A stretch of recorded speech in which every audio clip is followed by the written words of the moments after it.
Javno-komunalno preduzeće Kruševac danas je razvijeno i moderno preduzeće i ni najmanje ne liči na onu firmu od pre 75 godina, ali ne liči ni na ono javno preduzeće od pre 10 godina. 2013. godine zatekli smo u ovoj firmi dolaskom Srpske napredne stranke na čelo grada i gospodina Bratislava Gašića na prosto čelo samog rukovodstva grada, odnosno na mesto gradonačelnika grada Kruševca, neke poražavajuće rezultate. Tih godina i tih meseci radnici javno-komunalnog preduzeća Kruševac su morali kreditno da se zadužuju da bi mogli da prime lične dohotke.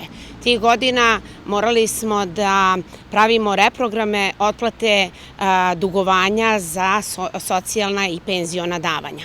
Tih godina morali smo buradima da pozajmljujemo od kolega iz drugih firmi naftu kao nešto što je osnovno čime mi radimo i delamo ovde u ovom preduzeću. I prosto tih godina je bila jedna jako teška slika i da ste nas tada pitali možda gde vidimo javno-komunalno preduzeće Kruševac 2023. godine, verujte, odgovor bi bio veoma težak. U odnosu na 2012. kada je javno-komunalno imalo 120 miliona duga, danas je uspešno preduzeće koje se svrstava među 99 najuspešnijih u Srbiji. Javno-komunalno je danas lider i oslonac gradu Kruševcu, naglašava direktorka Snežana Radojković. Na našu sreću, uz podršku ljudi koji su nam davali vetar u leđa, rukovodstva grada, gospodina Bratislava Gašića, zadnjih 6 godina gospođe Jasmine Palurović, koja se nalazi na čelu našeg grada kao gradonačelnik, javno-komunalno preduzeće Kruševac je dobilo potpuno novi izgled, potpuno novu formu, potpuno novu dimenziju.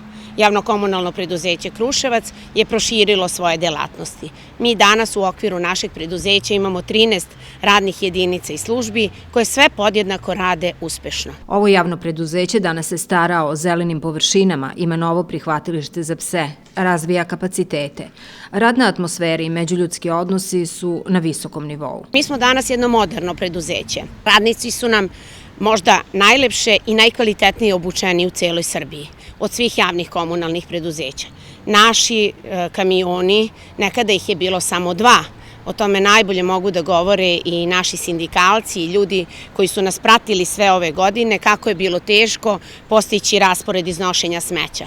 Mi danas imamo 15 smećara koji svakodnevno krstare kroz svih 100 sela, a nekada je to bilo svega 30 sela. Predsjednik samostalnog sindikata Marko Marković također se seća perioda od pre 10 godina kao najgoreg od osnivanja firme. U ovoj firmi sam već 30 godina. 2012. 2013. bili smo u gubitku 126 miliona dinara, gdje su sindikat, kao mene, kao predsjednika, potpisnika ugovora, tužile firme, zato što se radnicima odbijalo od plate, nije se uplaćivalo firmama gdje su radnici uzimali. Prevoz za radnike nije 7 mjeseca isplaćivan, znači bili su u stvarno velikoj dubiozi. Dolaskom na čelu firme i grada Bratislava Gašića i Snežana Radojković, mi smo jedno od trenutno najboljih javnih komunalnih preduzeća u gradu.